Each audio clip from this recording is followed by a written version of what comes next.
yangi O'zbekistonda juda katta marralarga qadam qo'yyapmiz. Hozirgi tebranish davrida faqat mehnatimiz bilan, peshona terimiz bilan yo'q imkoniyatni bor qilib yashasak, o'shanda natija bo'ladi.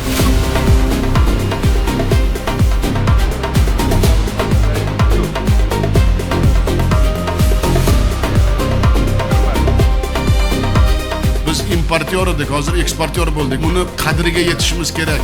Viloyat, rayon hokimlari har bitta tarmoq bo'yicha, har bir tadbirkor bo'yicha ishlash kerak.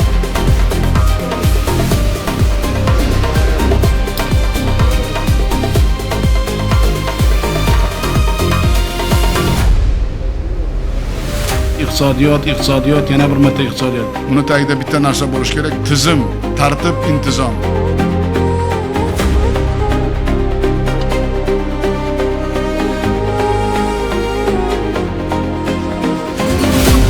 Mana bu yil oldin cho'li biyobonda qanday katta zamonaviy korxonalar ishga tushgani, bu degani qilsa bo'lar ekan-ku. Eng katta narsa o'zimizni qora ko'zlar qilyapti.